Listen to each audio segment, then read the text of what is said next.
Well, hello everyone, and welcome to the Whitfield Report, and Happy New Year to you all, whenever you're listening to this in the past, present, future hour, or watching live on YouTube for the premiere. I want to thank you all very much for joining me for this special premiere edition of the show. As I said once before, Happy New Year, and it's great to be back. Contact info as usual to start off the new year. You can follow me on Twitter and Instagram at @SamW_NDC, hashtag Whitfield Report. You can also follow the Whitfield Report on Twitter at Whitfield Report. I don't really tweet anything out other than show links, or podcast episodes on there. So again, follow me on Twitter at @SamW_NDC. You can follow me on Gab and Minds at Sam Whitfield. TheSamWhitfield.com is my website, and Facebook.com/Whitfield Report. If you're listening to this on Apple Podcasts or Spotify, please give the podcast a 5-star review rating, and please leave us your comments. It really helps us out. So, Happy New Year, ladies and gentlemen, and Happy New Decade as well. It's 2020, and I've been podcasting for a little over a decade now, 12 years actually, come March 25th, that's my anniversary, and I'm just super excited to be able to continue to put out a show for you guys. It's been awesome so far, and I really enjoy doing the show, and I hope you guys still enjoy watching and listening to the show. Now, this is pre-recorded, so if you're expecting to catch this live, I apologize. The show will be live on Saturday. And before we get into today's show, which I will explain here in a minute, I want to just make some brief announcements. So this year, I would like to announce that I will be joined, not full-time yet, we haven't necessarily worked it out, but I will have a co-host for this show. On Saturdays, at the very least, maybe not every Saturday, but as often as possible, we will be having Apex Gamma co-host the podcast, and the reason being is Apex and I just get along great. He and I have a very comfortable dialogue with each other, so he's going to be joining the show, and we're going to talk a little bit about everything. Politics, pop culture stuff,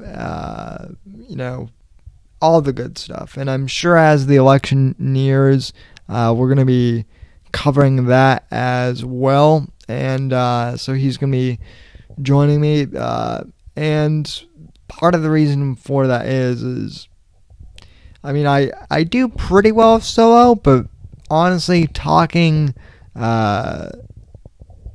into the void alone in a room sometimes can be difficult, even for seasoned podcasters such as myself. And like I said, he and I have a very good back and forth, so he will be joining me as often as we can. I still have a few technical things that I have to fix on my end regarding Skype and the audio, but I will get that fixed before Saturday's show, hopefully, and we should be on the road. So I want to make that announcement. The other announcement I'm going to make is I'm going to try to have more guests on the podcast in 2020. I don't want to announce any names yet, but I do have some confirmed guests already. I just don't know the specific dates yet, and some of these will be other YouTubers, some of these might be people in the political sphere. I've actually got a couple of independent filmmakers who are interested in coming on the podcast to promote their projects, so that should be interesting. And then, as I said before, with this being an election year, we'll probably also have some debates and some roundtables regarding the election. So that'll be pretty exciting. So that will be the Saturday show. As far as the Thursday show, that is usually audio only and for the most part, I'm going to keep it audio only. I want something, exclusive for those of you that listen on the podcast. And when I review movies, for the most part, unless I want to play a clip or something, you really don't need the visual part of it if I'm just doing commentary on a movie. Also, that might be when I have movie-related guests and whatnot. So, and also Thursday, it's not strictly related to movie. The Thursday podcast, as you know, is kind of, my version of the Bill Burr, Monday morning podcast where I just rant about stuff. And so, that it's more free form. So, Thursdays are going to be audio only, as usual. But, please subscribe on Apple Podcasts,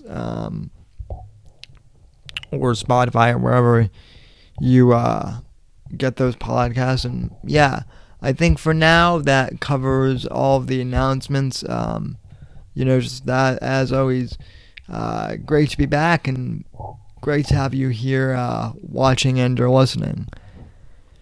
Alright, folks, so now that I have the housekeeping out of the way, let's get to what you all came here for, shall we?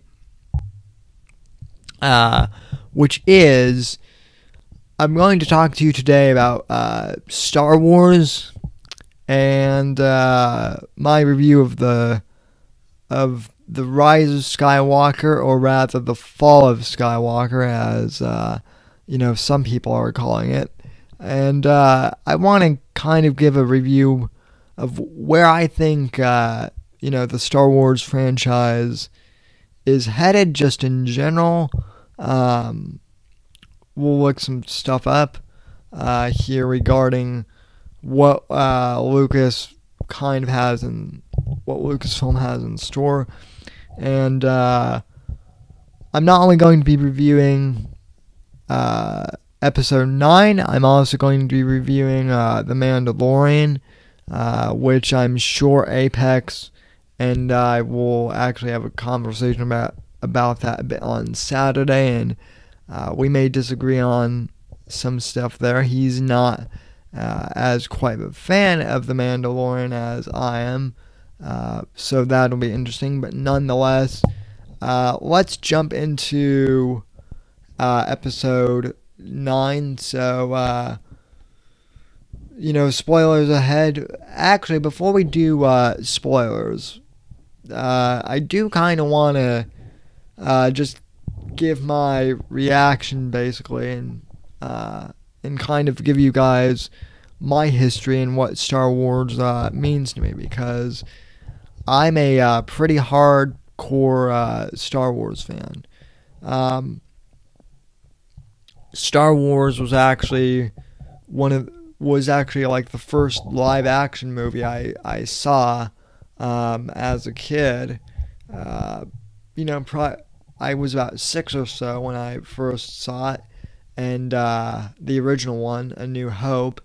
I saw the original theatrical version on VHS before the special editions came out. My mother had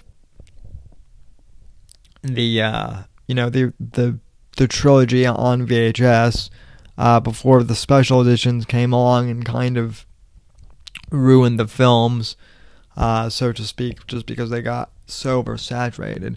So I got to see Star Wars early on, cut in all its glory, and me being 6 years old at the time, and that being my first kind of live action, movie with like real people, I remember it was, from what I do remember, I remember it was quite an experience. The first time you see Darth Vader walk through the door in A New Hope, and you see him come through the smoke-filled room, and he's black clad and armored and very scary-looking guy. I was scared of Darth Vader at 6 years old. I mean, he's a very menacing figure, so he's a menacing villain. That was one of the things that I remember caught me immediately. Obviously Luke is the idyllic farm boy, Luke Skywalker, and he's our hero. And of course you have Princess Leia, the damsel, not really a damsel in distress, but a damsel nonetheless, and Han Solo, who is the fetching smuggler. He's kind of the cowboy of the outfit. So I start out off the movie, terrified when I was 6 or so. Like, this is just what I remember.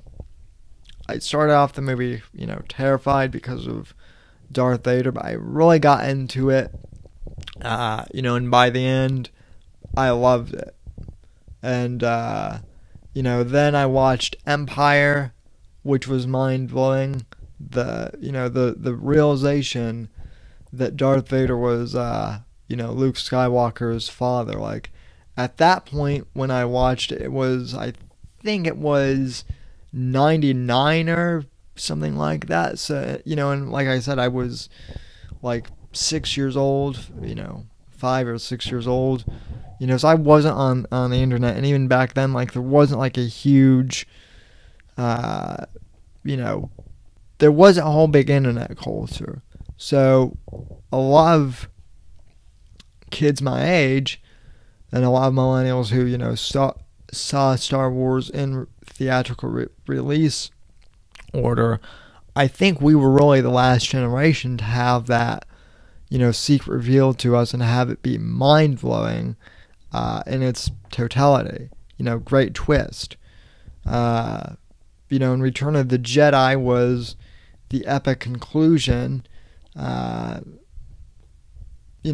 get to see that Darth Vader isn't really the big bad. This, Darth Sidious guy is, Emperor Palpatine. And you get to see Darth Vader's ultimate redemption and, the turn back to the light. And so, and this is all stuff that we know, now, obviously. But the reason I repeat all this is Star Wars was, a large part of my childhood, and just very wondrous and magical for me. The original trilogy is. I remember after that, my parents actually took me to see The Phantom Menace, which I think was in theaters at the time. And, again, Darth Maul, big, scary, alien-looking dude with horns on his head, terrified the crap out of me at the time. He was, menacing, but, we had Ewan McGregor as a young Obi-Wan Kenobi who, was kind of like one of the first actors who I really, paid attention to. Like, I wanted to know what his name was in, real life, and that's kind of how I got in, to, learning about movies behind the scenes from an early age too. Is, my dad would kind of explain to me how, those movies were made, and we watched behind the scenes stuff and whatnot.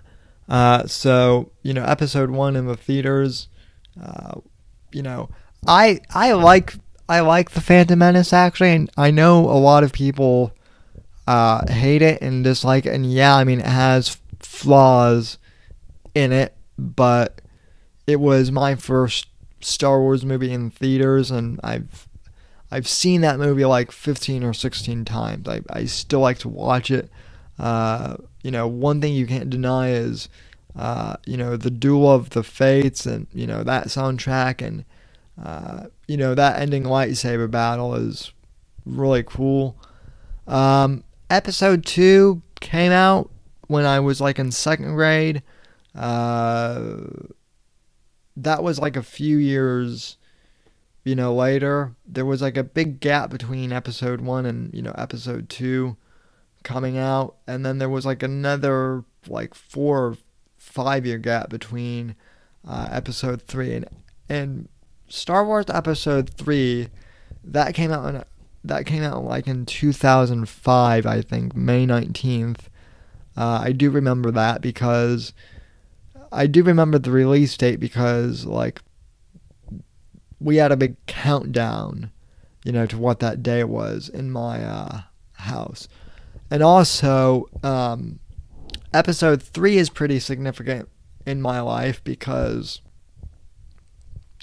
the year before that movie came out, my parents had gone through a pretty nasty divorce. And they weren't getting along real well, at that point because the divorce was pretty fresh. But I had asked for them both to take me to see Star Wars opening day. And, even though they weren't getting along real well at the time, they did.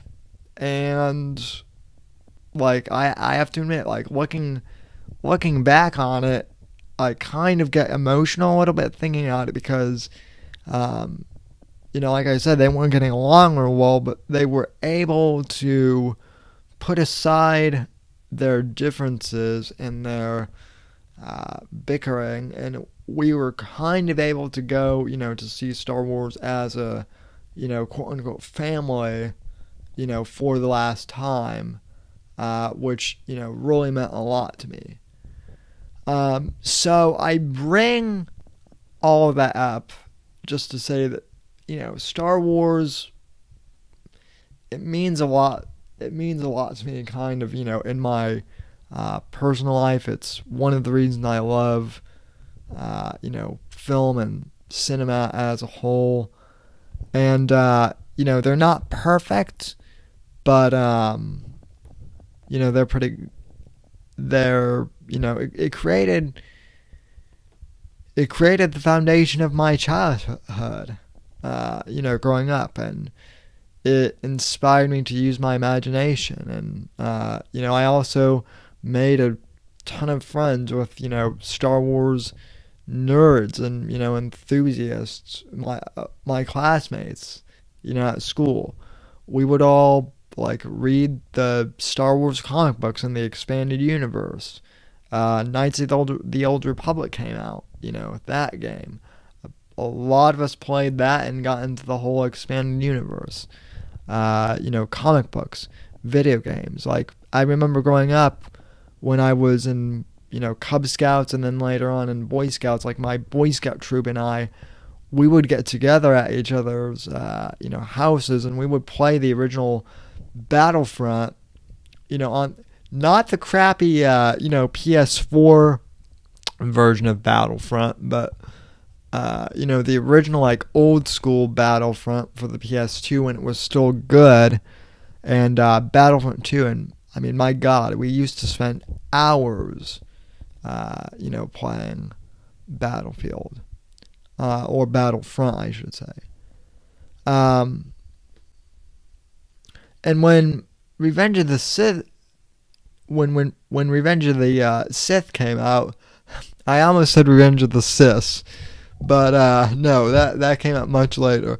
But when Revenge of the Sith came out, like, it was a big deal, for my peers and I, because we all figured at that point that Revenge of the Sith was the last Star Wars movie. Like, that was it.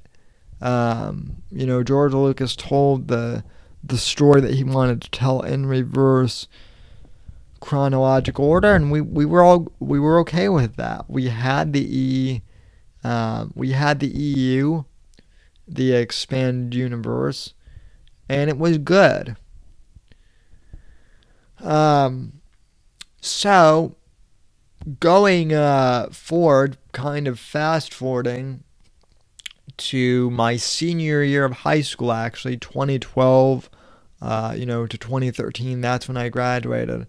Late 2012, we get the announcement that George Lucas has sold Lucasfilm to Disney.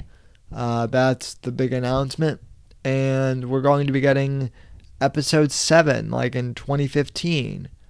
Now, there were a lot of people at the time who were skeptical of the Disney buy, and maybe they were right in hindsight.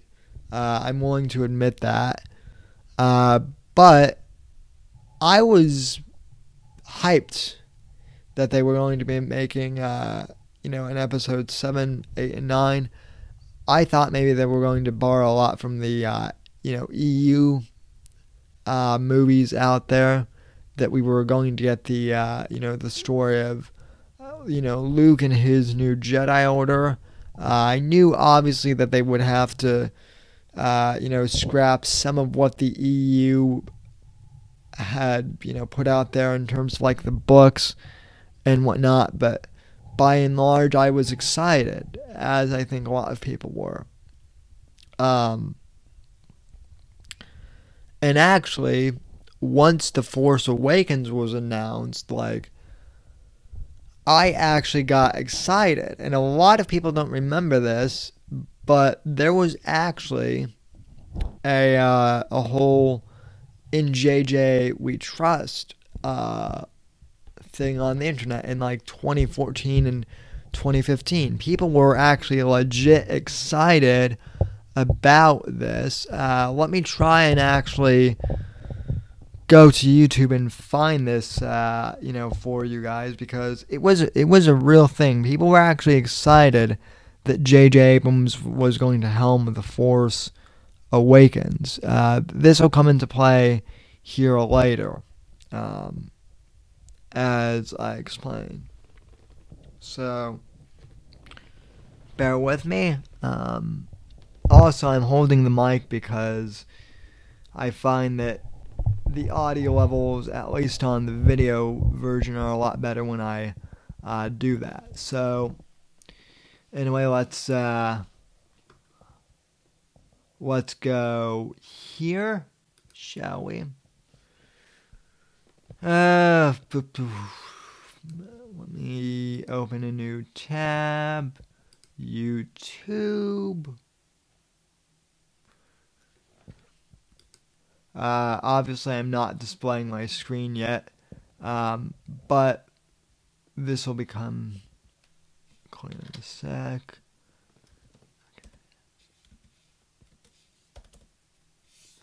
Okay, in JJ We Trust. Okay, so back in, let's see when the date in this. So there was a channel, that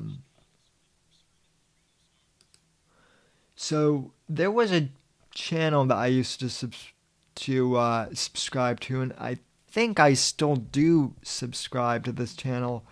There was a channel on YouTube called Hello Greedo, And back on August 22nd of 2013, so 6 years ago, he posted a video called "In JJ We Trust," and it kind of started a whole movement over the hype over the new Star Wars movies. So I want to go ahead and play this for you just to demonstrate that there really was hype for the the new trilogy at the time.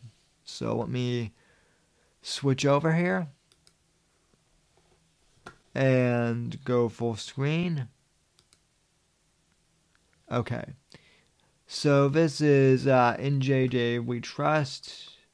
Roll the video. When I first heard that 3 new Star Wars movies were going to be made, I said, oh shit, here we go again with disappointment. But when the news came out that J.J. Abrams was going to be the director, I thought, wow, they're really taking this serious. Wow, I'm 100% on board. Wow, this could actually be fucking amazing. Star Wars is in good hands, great hands, the best hands in my humble opinion that the franchise could be in. J.J. Abrams is the man for the job. The only reason anyone would ever doubt that is because they don't know a thing about him. They just think of seeing the movie poster say, from the director of Star Trek comes Star Wars. Yeah, that's funny, but who cares? The guy is a bona fide genius director. He makes amazingly fun films, and Mystery Box, come on, Mystery Box. Abrams understands what made the original trilogy so great, so memorable, so deep and beloved by millions around the globe. Sadly, though he provided the initial...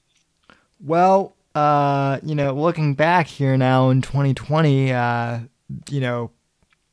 with all due respect to Hello Greedo, who I'm not taking any shots at, by the way. I respect him as a YouTuber, but looking back, I'm not so sure that that was the case.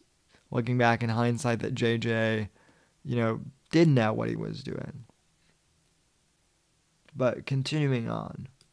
Creative spark, George Lucas never quite understood what made his creation so special. Abrams, on the other hand, he gets it. The banter, the charm, the warmth, these are all qualities that Abrams brings to every project he directs and writes. His Star Trek reboot is perfect. I walked out of the theater in 2009 literally saying, I wish the prequels were that exciting. Mr. Abrams, on the off... The first Star Trek movie, by the way, I will say this. The first Star Trek movie that J.J. Abrams did was and is pretty good. And I'm not a Trekkie. I do like The Next Generation, but I've always been more of a Star Wars fan. But with that being said, the first Star Trek movie is pretty good. So I understand, the basis for the excitement. Chance that you happen to see this video, I just want to say thank you. Thank you for deciding to leap into the Star Wars universe. You, Kennedy, Kasdan, Arndt, everyone who has creative input on the project is exactly what Star Wars is in desperate need of. In JJ We Trust is a global movement made up of fans of your work, fans of Star Wars, and fans of film in general. We have full faith that your abilities, style, and heartfelt passion will be precisely what we Star Wars fans have been craving since the credits rolled in 1983 as Mark Hamill gazed out at Yoda, Alec Guinness, and Sebastian Shaw. Thank you, and may the Force be with you, Mr. Abrams. Always. Paul Robinson, St. Kenneth, Wales. In JJ, we trust. Okay, so then they basically go into this whole, promo video here, of In JJ We Trust, and you guys get the idea. So, it's obvious that there was, hype around this, and,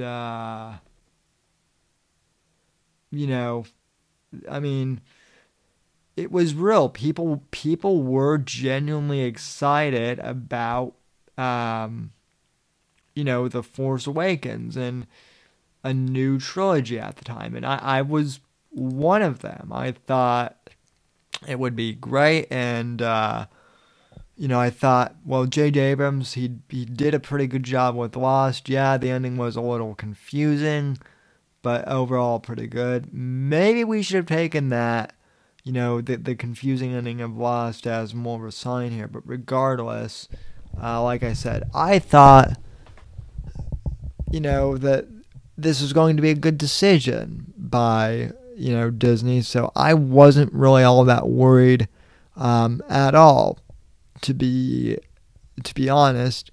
And then episode 7 came out, and I've got to be honest, folks. Like, I liked it. I remember the big, one of the big complaints was that they played it safe. But overall, I thought it was a pretty good, thing. My biggest complaint was, we didn't get enough screen time with Luke Skywalker. That was my biggest complaint. B, they gave Rey, a little bit too much. I was definitely on, the Rey is a Mary Sue train. Like, I get that, but it didn't bother me as much then, because I was hoping that they would kind of, like, explain it. That, like, maybe she had, like, some mystic, force power that we, I was hoping that they would explain and actually, like, give a valid reason, other than her being, just, like, amazing. And then my complaint, and this is still one of my complaints to this day, is about the character of Kylo Ren. Kylo Ren never really seemed menacing or scary to me. As I mentioned before, when I was a kid, Darth Vader terrified me, right? Palpatine terrified me as a kid. Darth Vader, Darth Maul terrified me as a kid, right?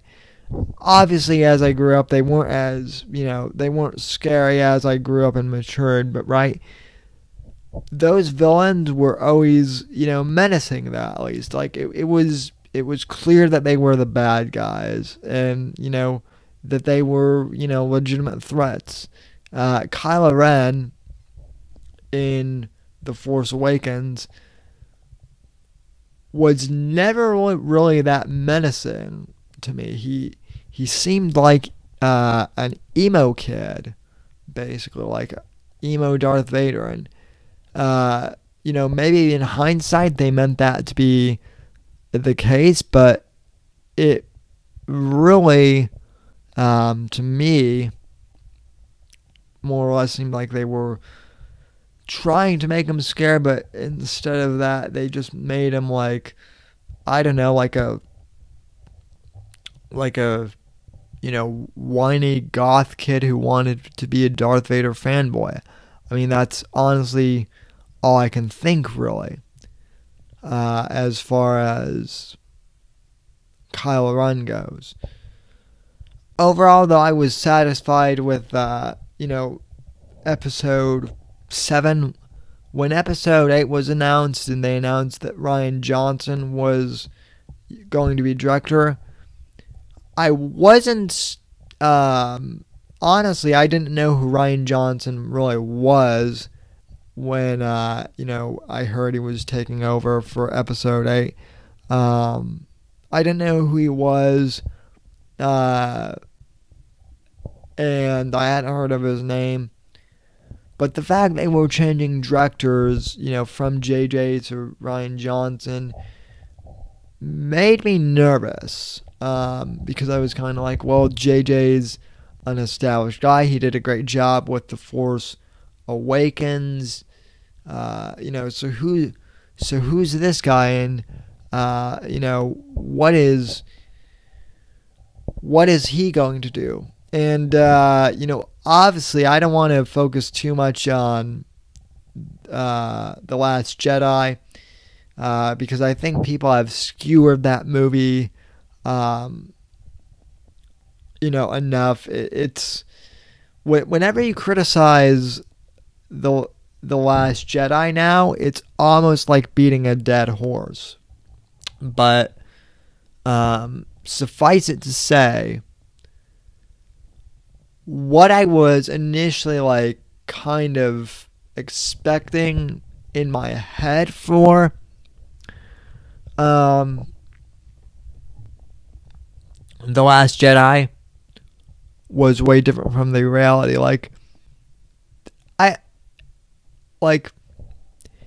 Have you guys ever done the thing where you envision what a sequel to a movie might be, where you kind of play out a potential sequel in your head for a movie?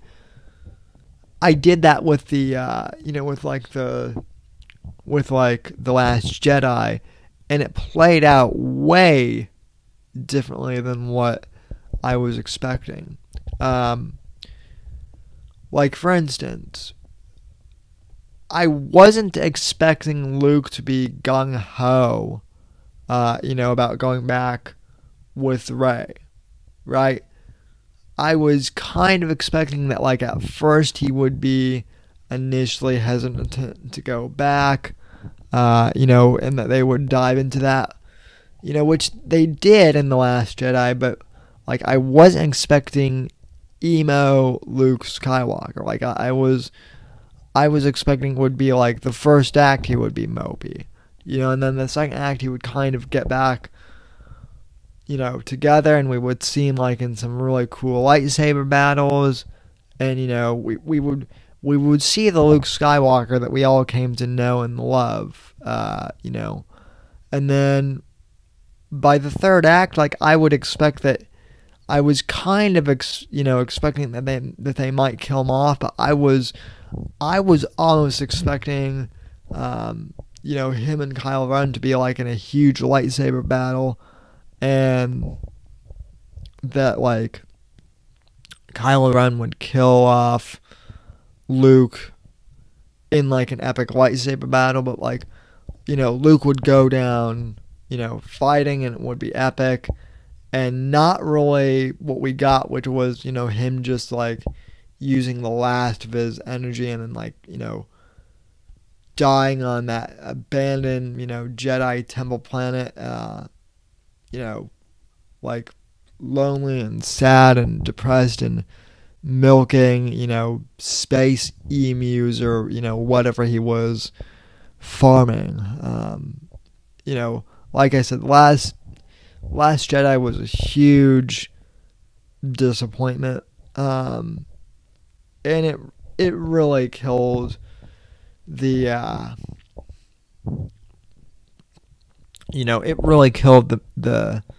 the momentum. It really did. So at this point, ladies and gentlemen, I guess now would be the time I would say, spoilers are ahead. So, if spoilers aren't your thing, if you haven't seen this movie yet, I encourage you to probably fast forward about 20 minutes or so, unless you're watching this during the live premiere, click away. But at this point, you've been warned that, spoilers are ahead. So, if you can't watch, click away and come back later. And if you really don't, if you've seen it, stick around. And, if you don't care about spoilers either, then, oh well. But, I will say this. Well, first off, let me start off by sharing with you what I thought J.J. Abrams did well, and I thought this movie did well.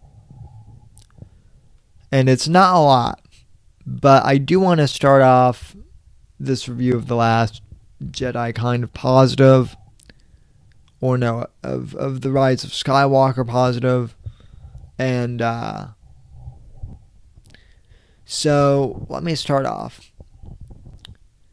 As far as the acting goes, I've always thought that Daisy Ridley and Adam Driver And, basically the whole cast and crew did really well with what they had to work with, the actors, right? Considering that they had like a really, crappy script and basically bad direction in The Last Jedi, they were only as good as the material for The Last Jedi, right? And so when they had to come back and do The Rise of Skywalker, right? The actors and actresses, they did a good job with what they were given. But what they were given wasn't that great to begin with, right? So the acting was good considering what they were forced to work with. I'll say that, seeing Harrison Ford come back and talk to Ben in that, redemptive moment, kind of. Some people want to say that's just Kylo Ren's, conscience, or, did Han come back as a Force ghost? Who knows? The reality is that scene between Han and Ben, between Harrison Ford and Adam Driver, it was touching, and that was a good moment in the movie. Undeniably so, in my opinion. Surprisingly enough, I do feel like JJ was able to do a good job with Kylo Ren's arc, so to speak. Like, Kylo Ren is one of the only characters, surprisingly, in this entire saga of movies out of the three that we've had that I felt like actually had a decent, arc. Again, it wasn't, perfect, but like, again, given the fact that they really messed up everything up in, The Last Jedi, JJ was able to salvage him a bit in Rise of Skywalker, right? Because, technically, he did rise up and come back as a Skywalker too, and then he ended up dying along with, Leia at the end. And by the way, that was another thing.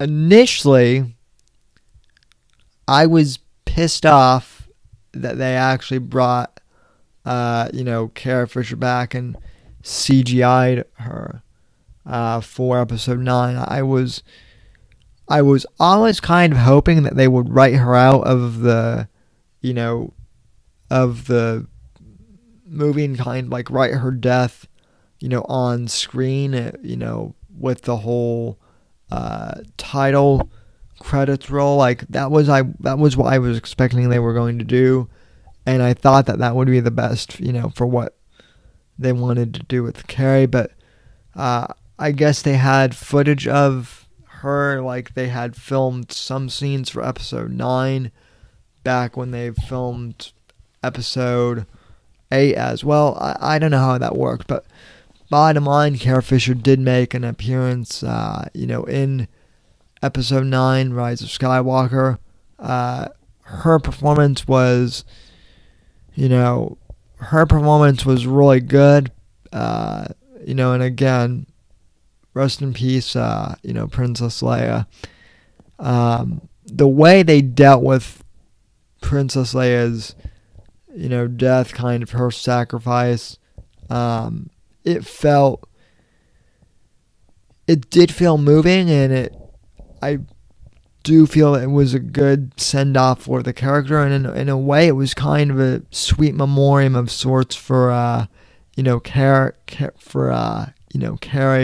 herself, I felt. So that was a plus in the movie. And then I liked seeing Lando Calrissian, and it was good to see, that Billy D. Williams still has that charm. But those are basically my, that's basically the end of my, compliments list for, the movie. As far as what my complaints are, where to begin? Okay. Let's start off with the fact that they brought Palpatine back. Right? Even when I heard that this was happening, and even when they confirmed that Palpatine was coming back in the trailer for the Rise of Skywalker, that was one of those literal. Let me try and pull this up, because I honestly, folks, was not happy when I heard that they were bringing back Palpatine. Let me tell you. Let me see here.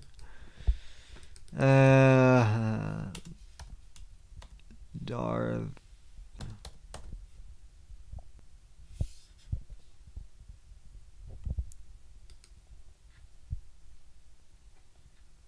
Okay. I don't have this on soundboard, but let's see. Yeah, okay, you guys know what I'm going to pull up.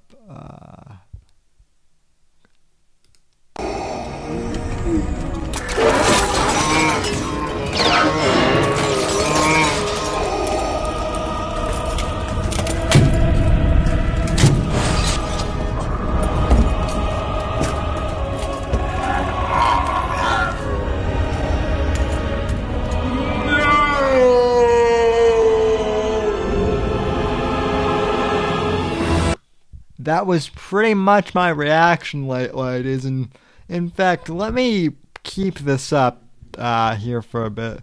But that was pretty much my reaction to, them bringing back Emperor Palpatine.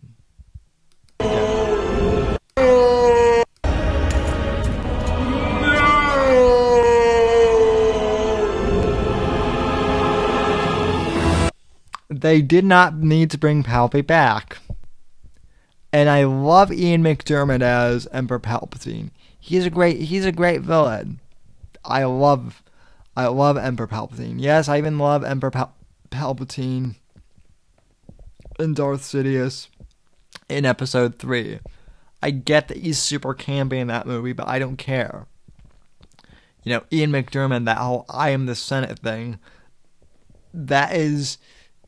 it's great. He's a great villain, but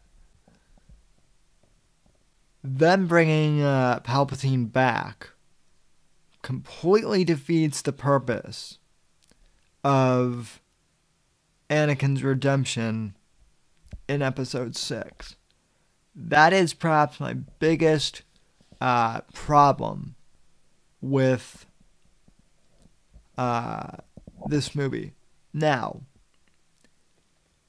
from what I'm not necessarily faulting J.J. Abrams for that either, not completely. I'm going to give J.J. Abrams the benefit of the doubt here and say that he probably, most likely, had plans to do something with the Snoke character in Episode 8. Like, I imagine if he had done Last Jedi instead of Rian Johnson, we would have actually gotten something substantial about the Snoke character rather than the red herring that he turned out to be, right? Obviously, Rian Johnson screwed the pooch on Snoke. A lot of people feel that way. Again, I don't want to beat the last Jedi to death because plenty of people have done that, but let's be honest, it wasn't that great. With episode 9, they could have done other things other than bring back Palpatine. Right? I wouldn't have minded, and I'm being serious on this. They could have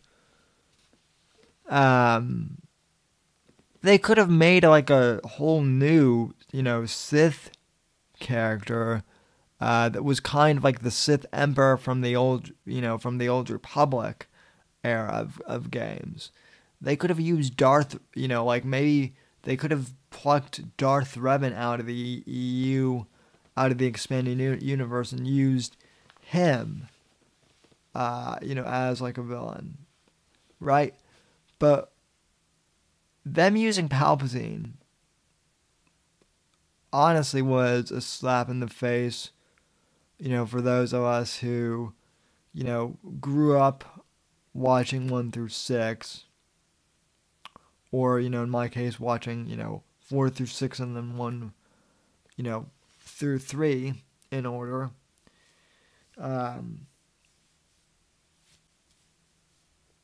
Those 6 movies, episodes 1 through 6, is all about the life story of Anakin Skywalker, his rise to become a Jedi, his fall in episode 3, and then ultimately his redemption, in legacy in episode 6.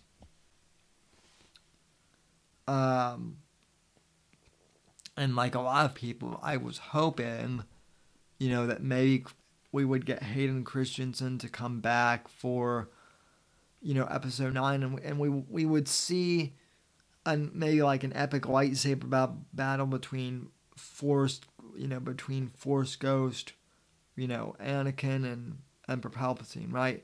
Like, that's the one thing from the Rian Johnson, disaster of episode 8. He made Force Ghosts able to fight or something like that. And JJ could have used that in Rise of Skywalker to bring back Anakin and like have there be like a once and for all battle. But no, the way they handled, that final battle with with Rey, like getting the life essence of all of the Jedi, of the movies, and like just defeating Palpatine, it really just no. That's all I have to say about that. Like, and I'm not one of these people that like cries Mary Sue a lot, but come on. Like, Yoda couldn't defeat Palpatine. Mace Windu couldn't defeat Palpatine. Anakin was the only one. Anakin Skywalker was the only one who, defeated Palpatine. As Darth Vader, and admittedly, that's only because Vader literally snuck up on Palpatine and threw him down the Death Star incinerator and killed him, allegedly. And that's the other thing too, is how the hell did Palpatine survive? Right? How did he survive? That was the first thing that they should have explained in the movie. Oh, but they'll explain in the EU. They'll explain in the new expanded universe, or they'll explain in season 2 of The Mandalorian, or something like that. Okay, good. What about the people who don't, read Star Wars novels, or have a Disney Plus subscription, or care about The Mandalorian or anything like that? Like, this is the problem with Star Wars now, is like the expanding universe that I grew up with, they were fun books, and they were fun stories, like, told through video games, and all the extra content and whatnot, but they were also completely optional, right? It was like bonus material. It was like fun added material to the Star Wars universe, but it wasn't necessary in order to understand the main plot of the 6 movies. Now Disney wants the tie-ins and whatnot, obviously. They want everything to be, connected together, in order to make money. It's obviously a money grab, and I don't mind that necessarily, but don't make it mandatory for content. Like, just have it be fun bonus content, like, the original EU was, and don't make all of the tie-ins mandatory to explain, the movies.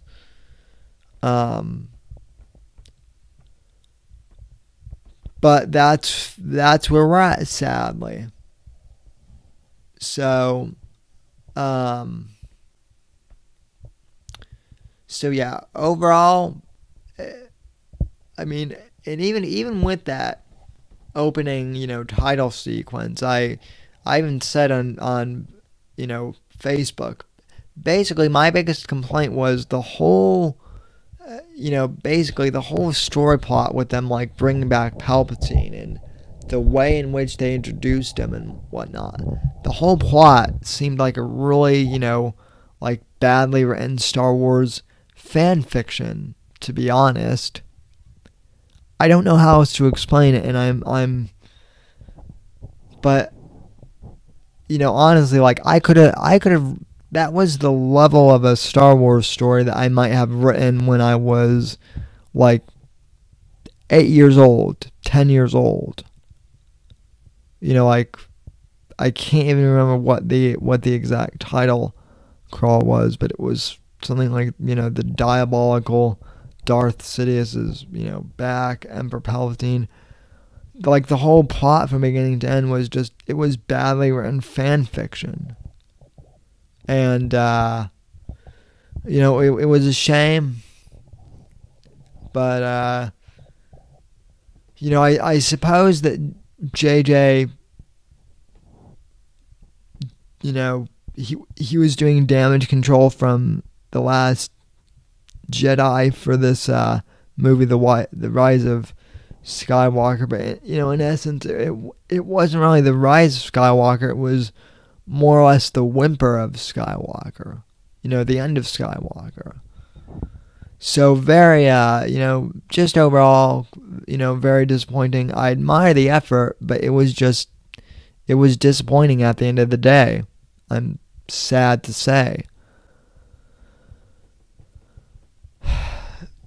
Now, in terms of stuff that I do like, let me switch back over to the camera. So, those are my thoughts basically for episode 9, Rise of Skywalker.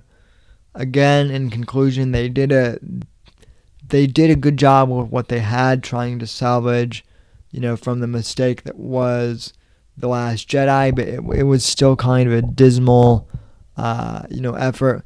It wasn't as bad as I thought it would be, but it wasn't great either. Now, in terms of good Star Wars stuff, let me pull up here.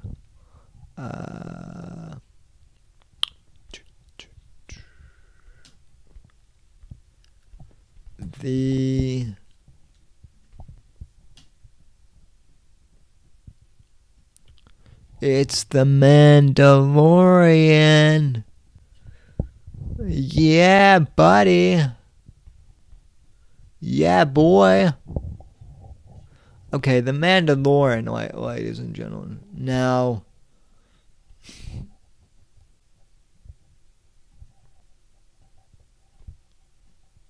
let's see. Open image, new tab. Yes, that is exactly what I want.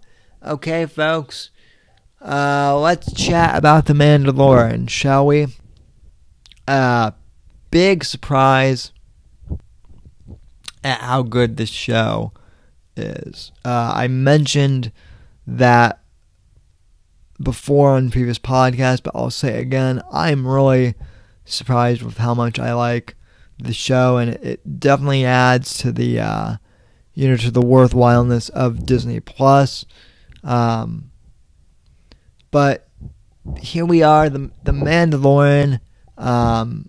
Obviously, it's not perfect, but they did a pretty good job with creating an entirely new character. Really that we shouldn't have cared about, by all accounts and odds. And they made a really good anti-hero, with like a really compelling storyline.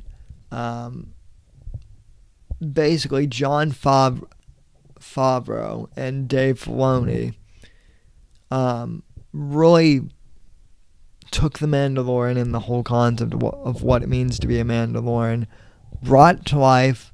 Gave it like an Old West, spin, and they've just run with it. And yeah, it's not perfect, but it's fun to watch. And obviously, Baby Yoda is adorable. And yeah, it's obvious that Disney is milking that for all it's worth. It's not perfect, as Apex Gamer mentioned. It's obvious that the Mandalorian's ship is, getting raided almost every episode, and he needs a car alarm on that thing, and they use that as like a plot device, constantly. I get that. That's annoying. But overall, it's been a lot more consistent than the movies. And, maybe that's part of it too. Like, The Mandalorian might not be that great, I guess one could argue, but the movies are so bad now that, The Mandalorian is, seems awesome by comparison. The stories, yeah, they've been pretty, generic kind of Western, set in space, but they're fun to watch. I will say this. Pedro Pascal, I love him as an actor. He's one of my new favorite actors. Loved him in Narcos. Loved him in Game of Thrones. I haven't seen too much of his other stuff, but my favorite role of his is in Narcos, and then I really have to admit that Pedro Pascal did a really good job in The Mandalorian. He conveys a lot of emotion, considering that he wears the helmet basically the whole entire season, except for maybe 30 seconds during one shot of the finale. But other than that, he's pretty good. As I said, the Baby Yoda, puppet is cute. And I mean, I guess if there's one thing I have to really kind of complain about with The Mandalorian, it's Gina Carano, the mixed martial artist. Obviously, she and Ronda Rousey are both fighters, and they really shouldn't be acting. So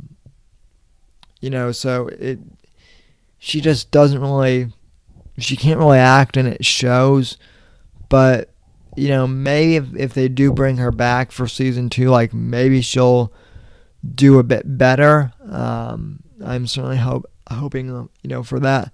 Carl Weathers, aka Apollo Creed, is amazing. It's cool that he's part of the Star Wars universe now, and he's amazing. Bill Burr as that one bounty hunter, as Alan Powell mentioned. Bill Burr, it was cool seeing him in The Mandalorian, especially considering that he's not like a big science fiction fan, but it was cool for those of us who are not only Star Wars fans but are also Bill Burr fans and whatnot. So I think The Mandalorian was a really strong start to Disney's Star Wars TV series, and it just goes to show that like as long as you get like decent writing in there, and decent writers and decent screenplays, Disney can make good Star Wars productions when they really set their minds to it. It just depends on who they get to basically write the material. And Jon Favreau and Dave Filoni, they have the credits, and they're really doing a good job. So props to them. And I think The Mandalorian is really good. So I'm anxious to see what season 2 brings. Hopefully it will be as good as season 1. Hopefully, if hopefully season 2 will be good and not be The Last Jedi of Star Wars TV shows. That would be a shame. I'm also very excited about the Obi-Wan Kenobi series that they're going to be putting out on Disney Plus. That will be exciting, and overall, I'm hoping that they continue to take the Star Wars franchise more in the direction of The Mandalorian, and less in the direction of The Last Jedi and whatnot. And I'm sure that many of you guys feel the same way as well.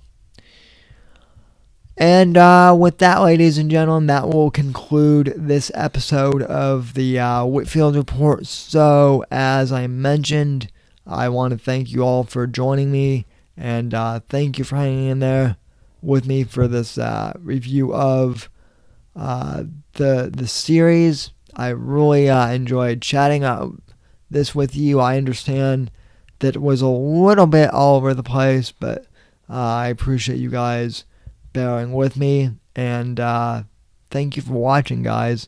I really appreciate it, and you're listening on the podcast. I will be back Saturday, 10 p.m. Eastern on the live stream, so be sure to tune in for that. Sunday, Sunday morning, if you're listening to this on the podcast, that's when the Saturday show, when the audio version gets posted of the live show, I post the audio podcast the next day of the live show, and so you will be able to listen to the Saturday show on Sunday. And so anyway, folks, as I mentioned before, thank you very much for listening. God bless, and God save this great nation. God, freedom, legacy, in that order, and may the Force be with you.